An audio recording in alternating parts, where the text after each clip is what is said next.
So, you want to own an aluminum smelter. Take a white powder made from rock, run an enormous electric current through it, and molten metal collects at the bottom of the pot. That metal goes into cars, planes, cans, wires, and window frames.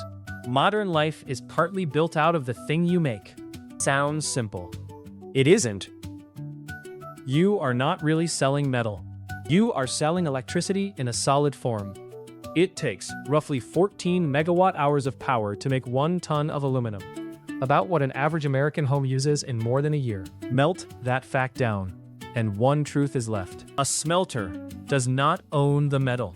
It owns a power contract, and the day that contract ends, the metal stops. What it costs to get in, when the machine that makes it possible has barely changed in 140 years. Where the money comes from. Why the largest aluminum smelter in the United States now sits idle, while a data center rises on the same ground. And why letting this factory stop, even once, can kill it for good. The buy-in. Start with a fact that sounds like a joke and is not. Before 1886, aluminum was more valuable than gold. It is one of the most common metals in the Earth's crust, locked inside ordinary rock, and nobody could get it out cheaply. Emperor Napoleon III of France served his most honored guests on aluminum plates, while everyone else made do with mere gold. The capstone, placed on the Washington Monument in 1884, the very tip, was a small pyramid of aluminum, because at the time, it was a precious metal worth showing off. Then 2 young men, on 2 continents, in the same year, worked out how to release it with electricity. The price collapsed, and it has been a bulk commodity ever since. We will come back to them. Now, the modern buy-in, and it is not for the faint of heart. You do not casually acquire a smelter. There are only a handful of primary aluminum smelters left in the entire United States, and they are held by a very small number of companies. Century Aluminum, the largest American producer of primary aluminum, runs a plant at Mount Holly in South Carolina, and another at Seabury in Kentucky. Alcoa, the company that started the whole industry, holds the rest. These do not come up for sale like houses. When one changes hands, it is usually because it has already died. Building a new one is a different order of commitment. Century was selected in 2024 to receive up to $500 million in Department of Energy support toward a new smelter, and is developing a 750,000-ton facility at Enola, Oklahoma, with Emirates Global Aluminium. That is not a factory. That is national industrial policy with a company name on it. Here is the number that reframes the whole business. A large smelter draws several hundred megawatts of electricity, continuously, forever. Century's power contract for Mount Holly covers 295 megawatts. A small city's worth of power flowing into one building, and it never stops. So the buy-in is not really the plant. Anyone with enough money can build the pots and the potlines. The buy-in is a multi-decade agreement to be handed several hundred megawatts of electricity at a price that lets you survive. Without that contract, the finest smelter ever built is a very expensive shed. What you inherit? You inherit a chemistry lesson that runs day and night and cannot be paused. Inside a smelter sit long rows of steel boxes lined with carbon, called pots. Each one holds a molten bath at nearly 1,000 degrees. You dissolve alumina, the white powder, into that bath, pass a massive electric current through it, and the current tears the metal free from the oxygen. Liquid aluminum settles at the bottom. You siphon it off, and you feed the bath again. That reaction has to run continuously, which is the first thing you really inherit. Not a building. A fire you are not allowed to let go out. You inherit a power price you did not set, and mostly cannot escape. Some smelters buy electricity on long fixed contracts. Some are exposed to the market, where the price moves with everything from natural gas to weather to whatever else is bidding for power on the grid. That exposure is the single most important fact about any given smelter, and it is decided by a contract negotiated with a utility, not by anything happening on the factory floor. You inherit a location chosen for one reason: cheap power. Historically, that meant hydroelectric dams. Smelters were planted next to waterfalls and big rivers because falling water was the cheapest electricity on Earth. Whole towns exist because a smelter followed the power there a century ago. Metal was almost incidental. The dam was the point. You inherit carbon anodes that are consumed as you run. The carbon blocks that carry the current into the bath are eaten away by the reaction itself and have to be replaced constantly. They are a running cost that never stops because the chemistry burns them up. And you inherit a workforce with rare skills in a place that usually has few other large employers. When Century idled its Hawesville smelter in Kentucky, more than 600 workers were affected. In a facility the company itself called the largest producer of military-grade aluminum in North America. Those are not skills the next town over can absorb. So before you have sold a single ton, you have inherited a fire that cannot stop, a power bill you do not control, a location chosen by long-dead engineers, and several hundred people whose livelihoods depend on a utility contract. Now, where does the money come from? The revenue layers. Number 1. The metal itself, priced on an exchange you have no influence over. Primary aluminum trades on the London Metal Exchange. In late July of 2026, it sat around $3,180 a ton, having touched roughly $3,750 in early June, the strongest level since 2022. Before easing back, its all-time high, set in March of 2022, was about $4,073. You do not negotiate that number. You read it off a screen, and it is the same screen your competitor in another country is reading.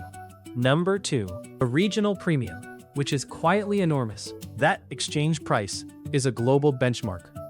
But physical metal delivered to a specific place costs more. And the extra is the premium. In the United States, it has been supercharged by trade policy. Section 232, tariffs on aluminum, doubled to 50% in June of 2025. For a domestic producer, that tariff is a wall that lifts the price American buyers pay on top of the exchange price. For an importer, it is a tax. Same metal, opposite meaning, depending which side of the border your pots sit. Number 3. Purity and product, where the real margin hides. Not all aluminum is equal. High purity metal for aerospace and defense sells for far more than ordinary commercial grade. Hawesville was the largest producer of high purity military grade aluminum in North America, and that specialization was a large part of its value. A smelter that can make the hard, high-spec metal earns more per ton than one that only pours commodity ingot. Number 4. The alloy and the cast house. A smelter does not have to sell plain ingot. It can alloy the metal and cast it into billet, slab, rod, and specific shapes that command a premium over raw metal. The cast house at the end of the line is where a commodity gets turned into something closer to a product. Number 5. The strangest revenue layer of all. Sometimes the most valuable thing a smelter owns is not its ability to make metal. It is its connection to the grid. Hold that thought, because it is about to become the whole story. Listen to that again. In August of 2022, Century Aluminum fully idled its smelter at Hawesville, Kentucky. It was the largest aluminum smelter in the United States. It was brutal and simple. The cost of power required to run it had more than tripled the historical average in a very short period, driven by the global energy shock after the war in Ukraine began. According to CRU Group data, power prices at Hawesville reached the upper 70 cents per kilowatt-hour range when the site was idled. 600 workers received layoff notices, and the fire went out. Now, here is the part to sit with. In February of 2026, Century sold that idled Hawesville site. The buyer, TeraWolf, plans to turn the more than 750 acres into a digital infrastructure campus for high-performance computing and artificial intelligence. Read that again slowly. A smelter that was shut down because electricity became too expensive is being turned into a data center, a business whose entire appetite is electricity. The aluminum plant could not afford the power. The data center is being built precisely because the power connection is there. And Hawesville is not alone. Alcoa sold its East Alco smelter site in Maryland for a data center campus. A former Alcoa site in Texas went to a company that leased it to a chipmaker for data center operations. The old Northwest Aluminum Complex in Oregon was bought by Google. Listen to that again. Across the country, the exact sites that were built to turn cheap electricity into metal are being converted, one by one, to turn that same electricity into computation instead. That smelter never really sold aluminum. It sold access to power, converted into a form you could ship. And when a buyer showed up who valued that power access more highly, the metal lost. So what does it actually cost to keep the fire lit? The ledger. Start with the line that is unlike anything else in this series. Electricity. For most factories, power is one cost among many. For a smelter, it is the business. Depending on the plant and the power price, electricity can run to a third or more of the entire cost of making the metal. Nothing else on this page comes close, which is why a smelter is best understood not as a metal producer, but as a machine for turning cheap electricity into a shippable solid. Put a number on it. Roughly 14 megawatt hours of electricity per ton of aluminum. On a plant making 250,000 tons a year, that is around 3.5 billion kilowatt hours annually. At the upper 70 cents per kilowatt hour that helped shut Hawesville, the arithmetic stops working long before you reach any other cost. So the difference between a healthy smelter and a dead one is often just the power contract.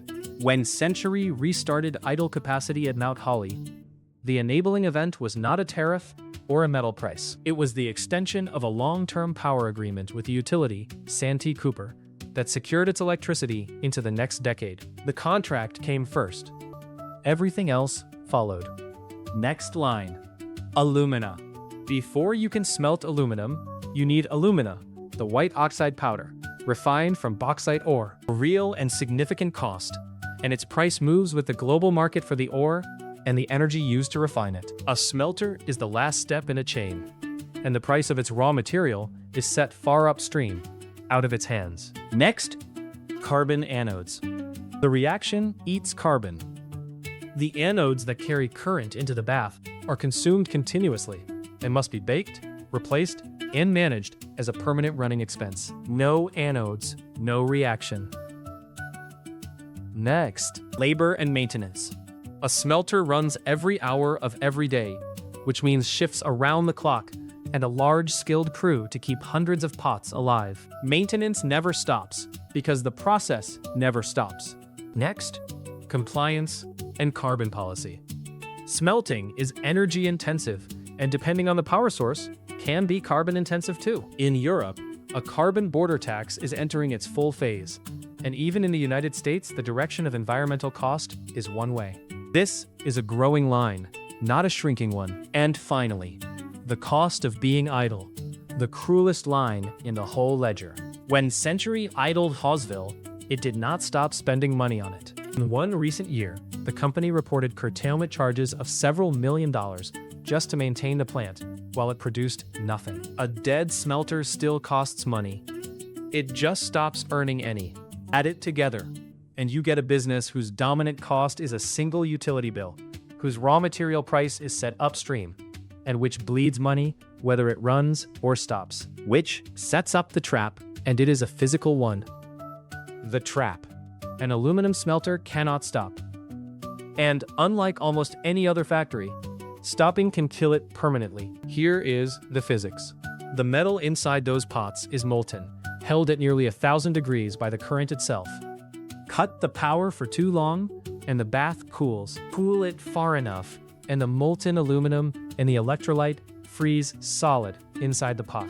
A frozen pot line is not paused. In many cases, it is destroyed. That frozen mass has to be dug out, the pot relined, the whole line rebuilt at enormous cost over many months. A refinery that shuts down can usually be restarted. A smelter pot line that freezes can be a total loss. So the machine must run continuously, not as a preference, but on pain of death. Now put that next to the ledger. The thing it cannot stop consuming is electricity, whose price moves, sometimes violently, on markets the smelter does not control. So you own a factory that will destroy itself if it ever stops, whose survival depends on continuously buying the one input, whose price can triple in a year. That is the trap. in its purest form. When power was cheap, the smelter was a license to print metal. When the energy shock hit in 2022 and the Hawesville power bill more than tripled, the company faced an impossible choice: keep running at a catastrophic loss or idle the plant and risk the potlines. They idled it. The fire went out. 4 years later, the metal never came back. The ground became a data center instead. Here is the trap in one sentence. You own a machine that must run forever to stay alive, powered by an input whose price is set by a market that does not care whether you live. The two men who created this trap did it by accident, chasing the same dream at the same moment, one in Ohio and one in France. The history digression. In 1886, aluminum was still a semi-precious metal. Two 22-year-olds changed that in the same year without ever having met. First was Charles Martin Hall in Oberlin, Ohio. As a chemistry student at Oberlin College, he had become fixated on a single problem. Aluminum was everywhere in ordinary rock, and nobody could get it out affordably. After he graduated, he kept working in a woodshed behind the family home, building his own equipment, even his own batteries for electricity, assisted by his sister Julia. On the 23rd of February, 1886, in that woodshed, he found the answer. Dissolve aluminum oxide in a molten mineral called cryolite. Pass an electric current through the solution, and metallic aluminum appears. He made his first small globules of the metal. He was 22 years old. Now, the strange part. That same year, in France, a young man named Paul Hérold, also 22, found the same process on his own. Both men were born in 1863. Both would die in 1914, and both reached the same molten cryolite method within months of each other, on opposite sides of an ocean, with no knowledge of the other's work. Under United States patent law, Hall had to prove the date of his discovery, which his family and a former professor helped establish. The method has been called the Hall-Hérold process ever since, honoring both. Hall failed to find backers at home, so he went to Pittsburgh, where a metallurgist named Alfred Hunt raised $20,000 and in 1888 founded the Pittsburgh Reduction Company. Then, watch the price fall. Earlier improvements had already dropped aluminum from about $12 a pound to $4. Hall's process took it to $2. After the company moved to Niagara Falls, drawn by cheap hydroelectric power, the first electrochemical company to locate there, the price fell to 75 cents, then to 30. Notice what that move to Niagara tells you. From the first commercial days, the whole industry organized itself around one thing: access to the cheapest possible electricity. The metal followed the power. It always has. In 1907, the Pittsburgh Reduction Company renamed itself the Aluminum Company of America. Alcoa all grew wealthy and left most of a large fortune to education when he died in 1914. Understand what those two young men actually invented. Not only a way to make a metal, a way to store electricity in a solid, portable form. That is what aluminum has been ever since, and it is why every fight in this industry, from Niagara Falls to Hawesville, has been a fight over the price of power. The death spiral case. Walk the whole arc of Hawesville, because it contains the entire logic of this business in one site. It was the largest aluminum smelter in the United States, and the largest producer of high-purity, military-grade aluminum in North America. 250,000 tons a year of rated capacity. More than 600 skilled workers. A facility the company said played a role in national security.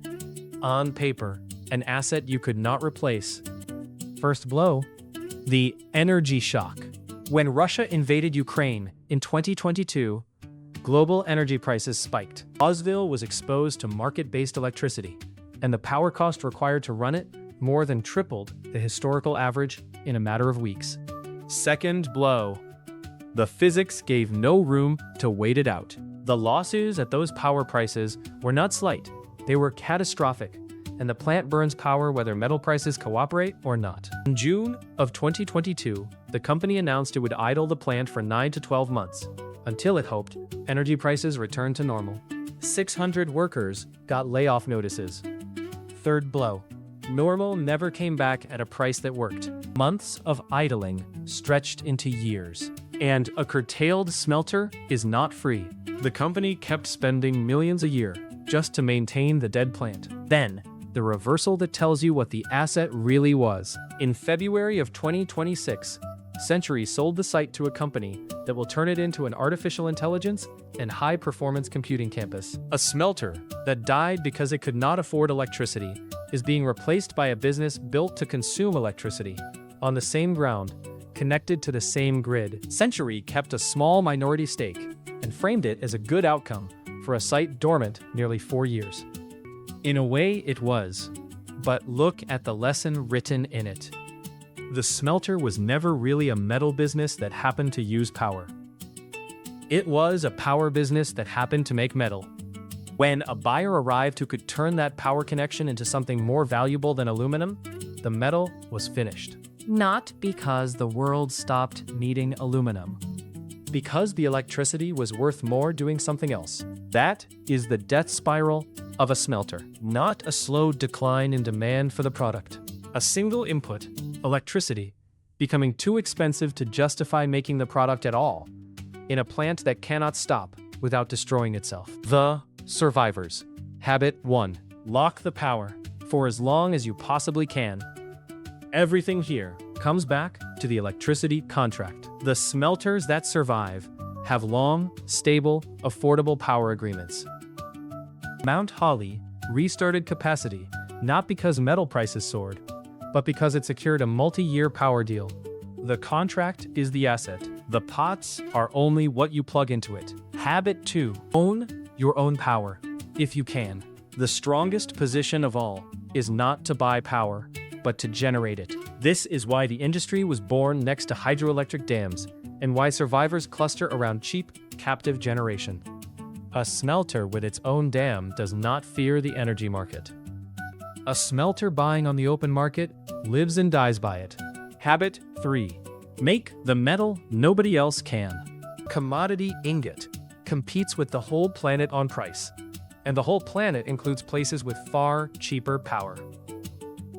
High purity and specialty aluminum, the aerospace and defense grades, earn more per ton and are harder to source, which gives a domestic smelter a reason to exist beyond raw cost. Hawesville's high purity capability was exactly this kind of moat, right up until the power bill overwhelmed it. Habit 4. Use policy, but do not lean your whole weight on it. A 50% tariff does help a domestic producer by raising the price of imported metal, but tariffs did not save Hawesville because they arrived alongside rising electricity prices that mattered more. Policy can widen your margin. It cannot pay a power bill that has tripled. Habit 5. Respect the fire. Operators who last treat continuous operation as sacred. They plan power, maintenance, and cash, so the one unforgivable event, an unplanned freeze of the potlines, never happens. In most industries, downtime is expensive. In this one, downtime can be fatal. The verdict: does this actually work? Run the years on a model smelter. 250,000 tons a year, which is roughly the scale Hawesville ran at. Good year. Take aluminum, around $3,180 a ton, where it traded in July of 2026, and add a healthy American regional premium on top, lifted by the tariff. 250,000 tons at those levels puts revenue comfortably near $1 billion a year. A serious number, and in a year of cheap locked-in power, it can be a very good business. Now be honest about what eats it. Electricity first, by a wide margin. Then, alumina, carbon anodes, labor around the clock, maintenance, compliance, and depreciation on a plant that costs a fortune to build. In a good power year, plenty is left over. That is the whole appeal. Bad year. Hold the metal price exactly where it is, change nothing on the factory floor, and let the power price triple, as it did in 2022. Now, the single largest cost on the page multiplies, and a plant that was comfortably profitable loses money on every ton it pours. Metal price did not fall. Revenue was fine. The input broke the business. And the worst year is not a price at all. It is the freeze. Idle the plant to stop the bleeding. Misjudge the pot lines, and you are not looking at a bad quarter. You are looking at a rebuild measured in months and hundreds of millions, or a permanent loss. The safest move and the most dangerous move are the same move. Stopping. That is the business. Machine that must run forever, that turns electricity into a solid you can ship, whose fate is written entirely in a power contract you renegotiate against a market that will happily sell that same power to a data center instead. You never owned a smelter. You owned a power contract wearing the shape of a factory, and the day the electricity was worth more than the metal was over.